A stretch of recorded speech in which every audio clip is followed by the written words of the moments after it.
तो हम पवित्र आत्मा के बारे में सीख रहे हैं लगातार। तो पवित्र आत्मा के बारे में जैसे हमने बीते सैटरडे भी सीखा था कि कलाम के बीच में से नया जीवन और पवित्र आत्मा पाना दोनों अलग अलग के बारे में सीखा था। हमने सीखा था सामरिया के लोगों के बारे में, चेलों के बारे में, कि वो अलग अलग प्रक्रिया थी दोनों को जब पवित्र आत्मा मिला। तो आज भी हम कुछ और बातों के बीच में गौर करेंगे कि और लोगों के बीच में भी ऐसे नया जन्म प्राप्त करने का और पवित्र आत्मा प्राप्त करने का दोनों अलग अलग समय के बारे में, कि उनको अलग अलग समय में मिला ये सब। तो आज भी हम सबसे पहले कुरनेलियुस के बारे में पढ़ेंगे, प्रेरितों के काम 10 बाब उसकी 1 आयत से 5 आयत तक।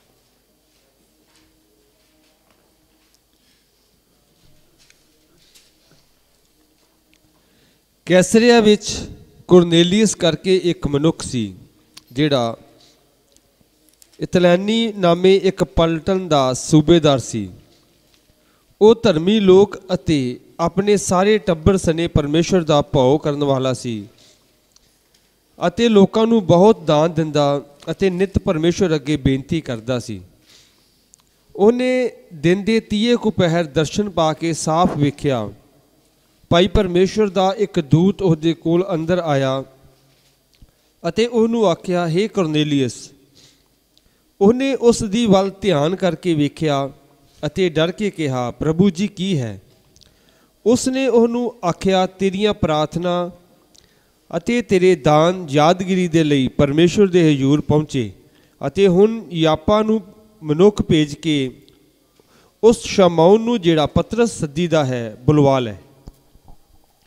कैसरिया में कुरनेलियुस नाम का एक मनुष्य था।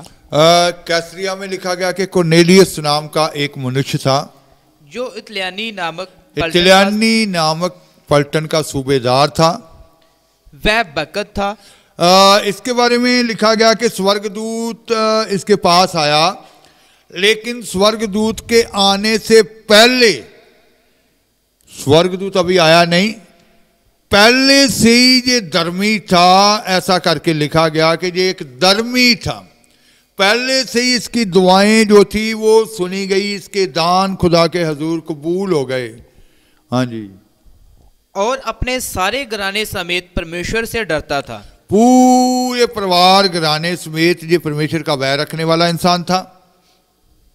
और यहूदी लोगों को बहुत दान देता। ये बहुत दानी था और बराबर परमेश्वर से प्रार्थना करता था।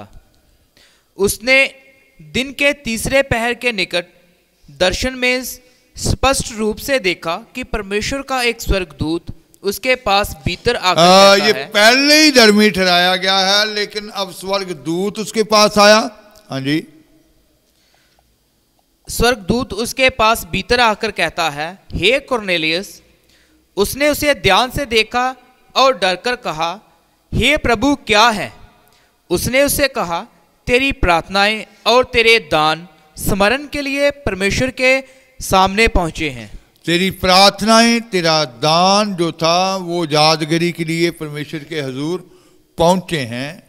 और अब याफा में मनुष्य भेजकर शमौन को, जो पतरस कहलाता है, बुलवा ले। फिर उसको स्वर्गदूत ने कहा कि अब जो प्रेरित पतरस था कि उसके बारे में दूत ने कहा कि याफा के बीच उसको अपने मनुष्यों को भेज और उसे अपने घर में बुलवा।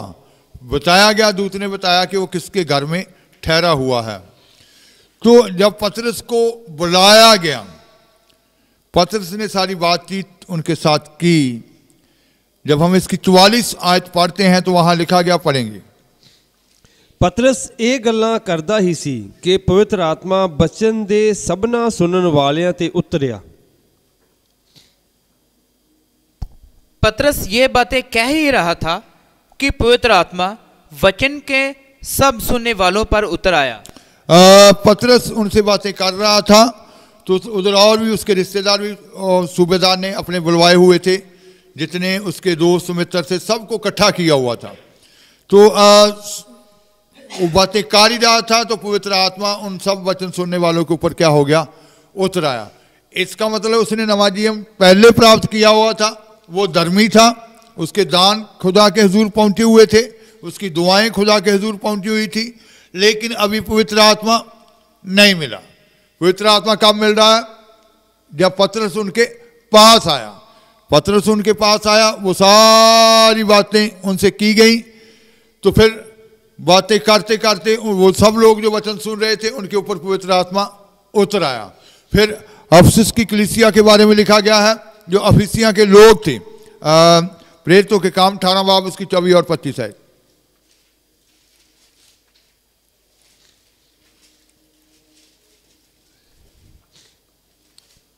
ਅਪੋਲੋਸ ਨਾਮੇ ਇੱਕ ਯਹੂਦੀ ਜਿਹਦੀ ਜੰਮਣ ਭੂਮੀ ਸਿਕੰਦਰੀਆ ਸੀ ਔਰ ਜੋ ਸਵਾਰਾ ਬੋਲਣ ਵਾਲਾ ਅਤੇ ਲਿਖਤਾਂ ਵਿੱਚ ਵੱਡਾ ਸੁਚੇਤ ਸੀ, ਅਫਸੁਸ ਵਿੱਚ ਆਇਆ। ਇਹਨੇ ਪ੍ਰਭੂ ਦੇ ਰਾਹ ਦੀ ਸਿੱਖਿਆ ਪਾਈ ਸੀ ਅਤੇ ਮਨ ਵਿੱਚ ਸਰਗਰਮ ਹੋ ਕੇ ਯਿਸੂ ਦੀਆਂ ਗੱਲਾਂ ਯਤਨ ਨਾਲ ਸੁਣਾਉਂਦਾ ਅਤੇ ਸਿਖਾਲਦਾ ਸੀ, ਪਰ ਨਿਰਾ यूहन्ना ਦਾ ਬਪਤਿਸਮਾ ਜਾਣਦਾ ਸੀ। अपोलोस नामक एक यहूदी, अपोलोस अफसुस के लोग जो थे, अफिसिया के लोग जो थे, पौलुस नामे एक यहूदी जिसका जन्म सिकंदरिया में हुआ था, जो विद्वान पुरुष था और उसके बारे में, पौलुस के बारे में लिखा, वो बहुत ही विद्वान था, अच्छा प्रचारक था। हाँ जी, और पवित्र शास्त्र को अच्छी तरह से जानता था। पवित्र शास्त्र को अच्छी तरह से जानता था। अफसुस में आया, उसने प्रभु के मार्ग की शिक्षा पाई थी। वो अफसुस में आया, उसने प्रभु के मार्ग की शिक्षा पाई हुई थी और मन लगाकर यीशु के विषय ठीक ठीक सुनाता और सिखाता मन लगाकर यीशु के विषय में ठीक ठीक सुनाता था, बताता था। हाँ जी, ठीक ठीक सुनाता और सिखाता था, परंतु केवल यूहन्ना के बपतिस्मा की बात जानता था। लेकिन बपतिस्मा का पूरा ज्ञान नहीं था। बपतिस्मा कौन सा जानता था? भी यूहन्ना का ही। तो जब 19 बाब उसकी 3-4 आयत पढ़ते हैं तो वहां लिखा गया, जब पौलुस उधर गया अफसुस के लोगों के पास, जिनको अपोलोस ने क्या किया था? तैयार किया था। उसके द्वारा जितने लोग तैयार हुए थे, उसने जाकर उनको खुदा का कलाम बताया, उनको यीशु मसीह के बारे में बताया, लेकिन बपतिस्मे के बारे नहीं जानता था। बपतिस्मा कौन सा जानता था? यूहन्ना का ही। तौबा के लिए, पश्चाताप के लिए बपतिस्मा कौन सा जानता था? यूहन्ना का। कि तौबा करनी है, पश्चाताप करना है, तो बपतिस्मा किससे लेना है? यूहन्ना से लेना है। वो यूहन्ना का बपतिस्मा जानता था। लेकिन पौलुस जब गया तो पौलुस ने उन लोगों से बात की, पढ़ेंगे। उन आख्या, फिर तुसा कहदा बपतिस्मा लिया? वो बोले, यूहन्ना दा बपतिस्मा। अफसुस के लोग ये कहने लगे कि हमने यूहन्ना का बपतिस्मा लिया है। उपरंत पौलुस ने कहा, यूहन्ना तौबा दा बपतिस्मा दिंदा ਅਤੇ ਲੋਕਾਂ ਨੂੰ ਇਹ ਆਖਦਾ ਸੀ, ਭਾਈ ਤੁਸੀਂ ਉਸ ਉੱਤੇ ਜੋ ਮੇਰੇ ਪਿੱਛੇ ਆਉਣ ਵਾਲਾ ਹੈ ਅਰਥਾਤ ਯਿਸੂ ਉੱਤੇ ਨੇਚਾ ਕਰੋ। ये सुन के उन्होंने प्रभु यीशु दे इसका मतलब है कि उन्होंने जो बपतिस्मा लिया हुआ था, फिर से दोबारा उनको क्या दिए गए?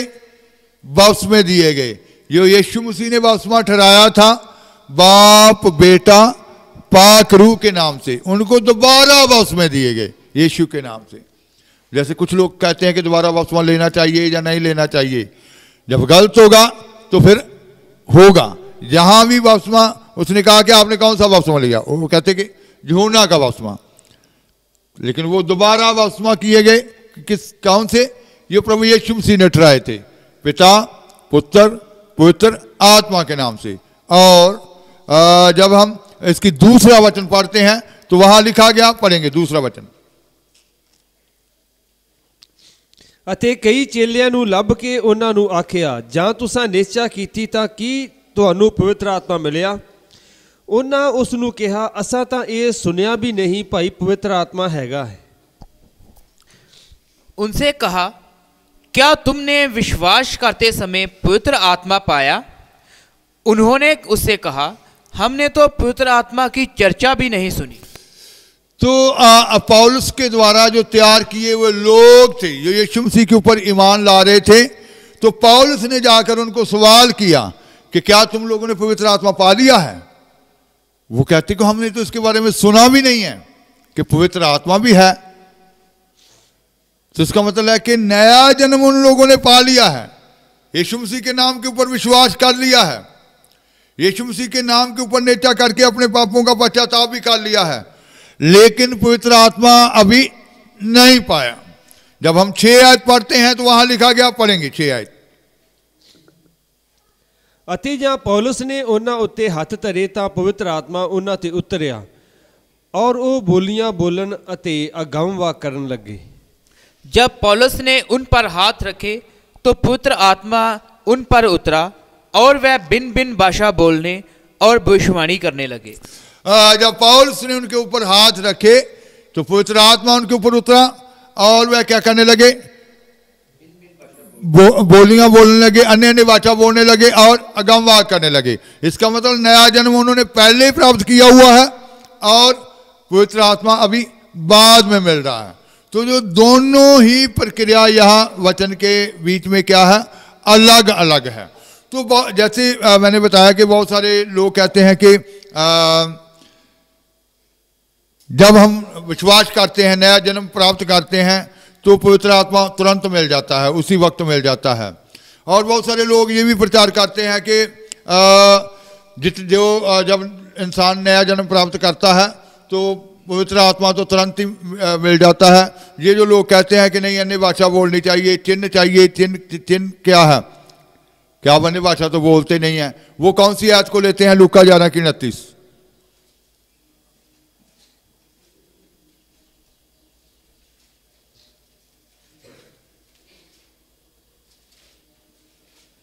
ਜਾਂ ਬਹੁਤ ਲੋਕ ਉਹਦੇ ਕੋਲ ਇਕੱਠੇ ਹੁੰਦੇ ਜਾਂਦੇ ਸਨ ਤਾਂ ਉਹ ਕਹਿਣ ਲੱਗਾ, ਜੋ ਇਹ ਪੀੜ੍ਹੀ ਬੁਰੀ ਪੀੜ੍ਹੀ ਹੈ ਇਹ ਨਿਸ਼ਾਨ ਚਾਹੁੰਦੀ ਹੈ, ਪਰ ਯੂਨਾਨ ਦੇ ਨਿਸ਼ਾਨ ਬਿਨਾਂ ਕੋਈ ਨਿਸ਼ਾਨ ਉਸ ਨੂੰ ਦਿੱਤਾ ਨਾ ਜਾਵੇਗਾ। जब बड़ी भीड़ इकट्ठी होती जाती थी तो वह कहने लगा, इस युग के लोग बुरे हैं, वह चिन्ह ढूंढते हैं। वो लोग ये प्रचार करते हैं कि जो अन्य भाषा का चिन्ह ढूंढते हैं कि अन्य भाषा भी आनी चाहिए या गम वाक आने चाहिए। कहते कि बस आपने विश्वास कर लिया है, नया जन्म प्राप्त कर लिया, आपको पवित्र आत्मा मिल गया है। ये जो लोग कहते हैं कि चिन्ह दिखाओ, ये यहाँ यीशु मसीह ने भी कहा है कि ये बुरी पीढ़ी है, ये वो लोग प्रचार करते हैं। लेकिन चिन्ह के बारे में अब देखेंगे, पुराने नियम में भी निशान के बारे में, चिन्ह के बारे में नबियों ने क्या कहा और यीशु मसीह ने चिन्ह के बारे में क्या कहा, चिन्ह होना चाहिए या नहीं होना चाहिए। यशायाह 7 बाब उसकी 14 आयत।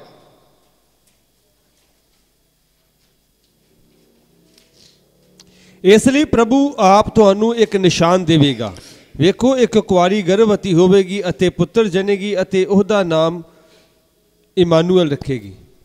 इस कारण प्रभु आप ही तुमको एक चिन्ह देगा। यशायाह नबी क्या कह रहा है कि प्रभु तुम्हें क्या देगा, चिन्ह देगा, आप ही तुम्हें चिन्ह देगा।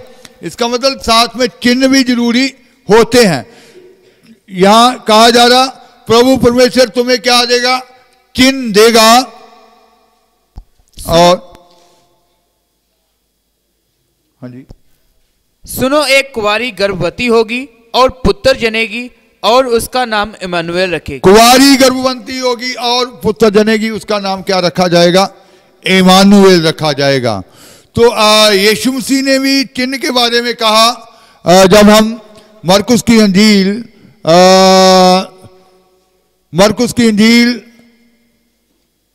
16 बाब उसकी 17 और 18 आयत पढ़ेंगे।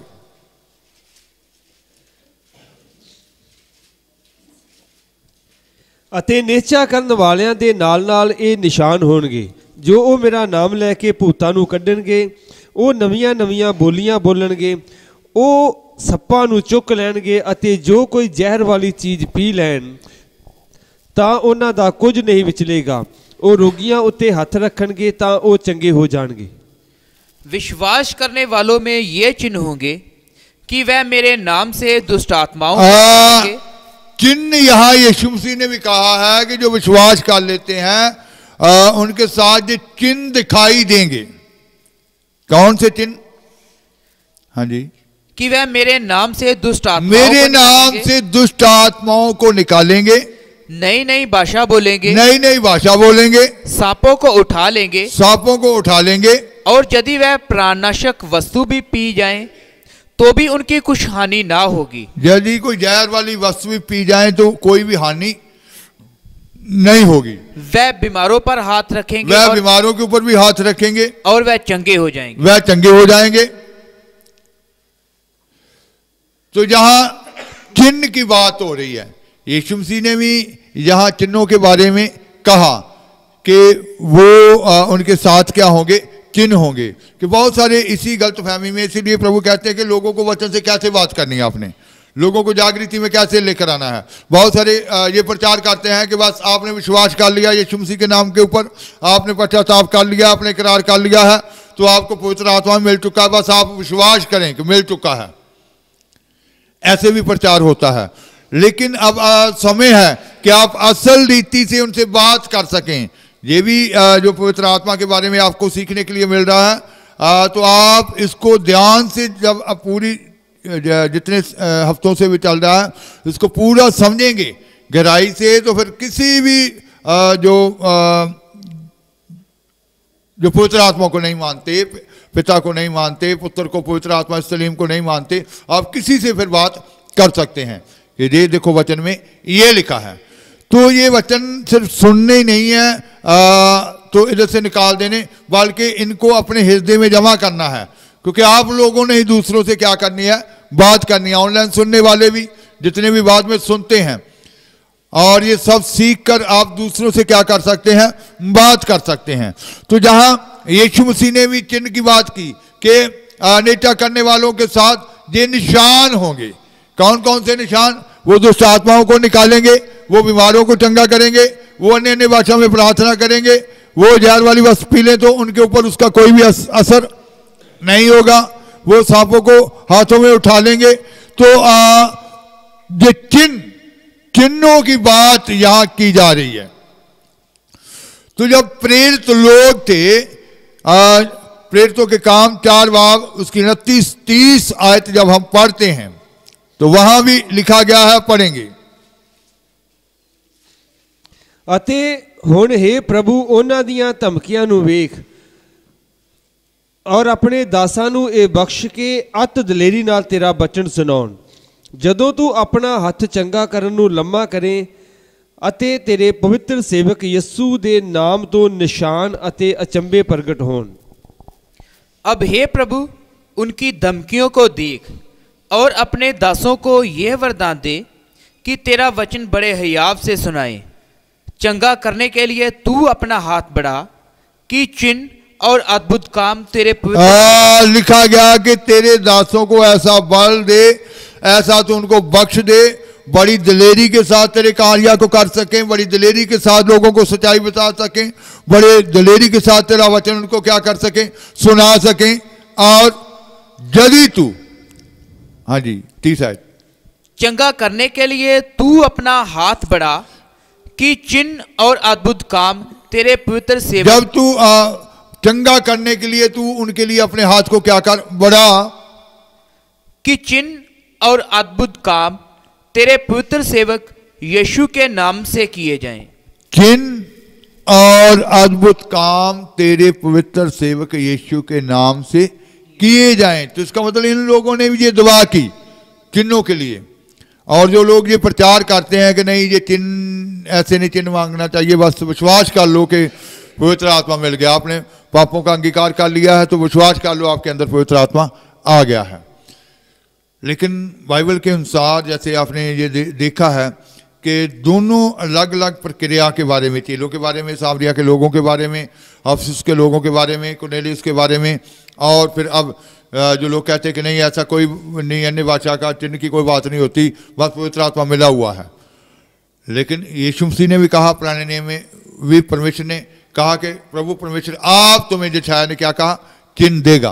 तो यीशु मसीह ने भी चिन्ह की बात की। इधर प्रेरित लोग भी ये दुआ कर रहे हैं कि तेरे नाम से वो चिन्ह और अचंभे प्रगट हों।